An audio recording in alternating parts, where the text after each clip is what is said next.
Never Say Never by Natasha Jonigan, Chapter 22.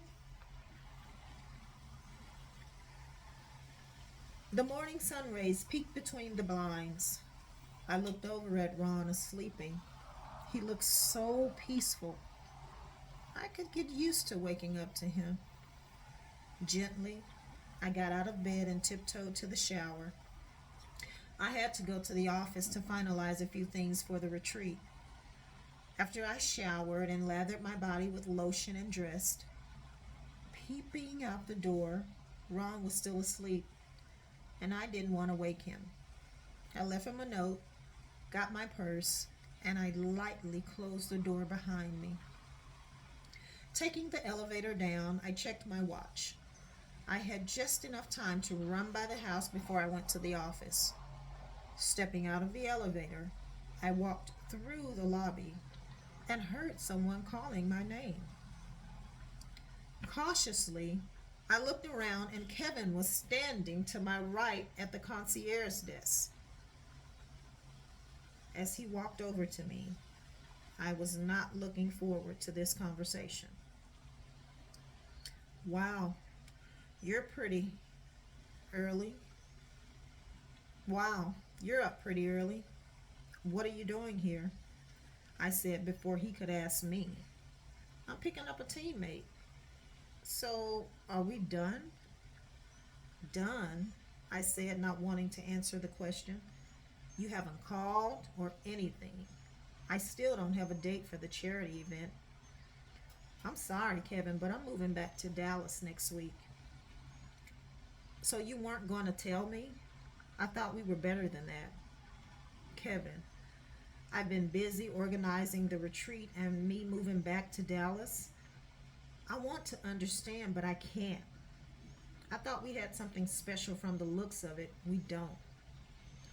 Kevin's look of disappointment hit me in the pit of my stomach. You are very special to me, but I don't see us having a future. You travel so much, and I'm sure after I'm gone, you'll find another woman and forget about me. Why don't you understand? I want you, Asia. Thinking about what Kevin said, I felt a strong hand in the middle of my back. Pardon me. Hello, Kevin. Glad I caught you, Asia, before you left, Ron said. How's the season looking? Ron asked Kevin.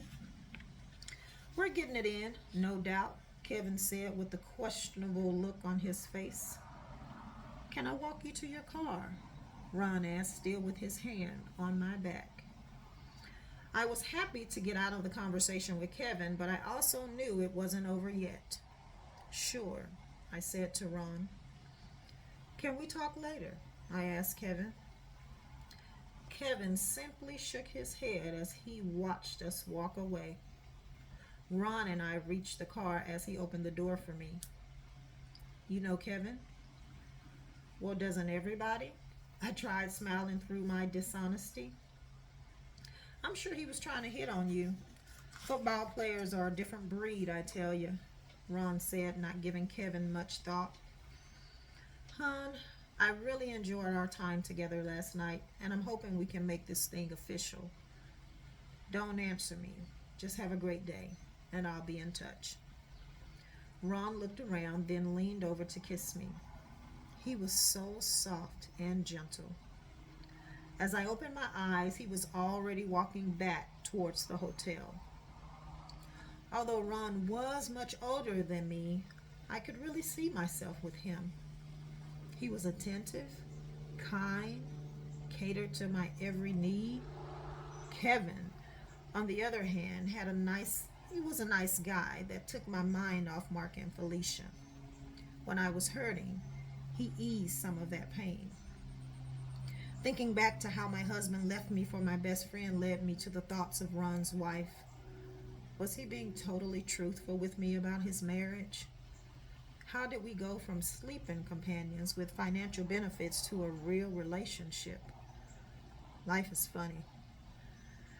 Who could I talk to about this dilemma I was in? My sister would have a fit if she knew I was seeing a married man, let alone Ron Brown. I decided to call my cousin Daryl. He was my, well, he would understand. At least I knew he was a good listener.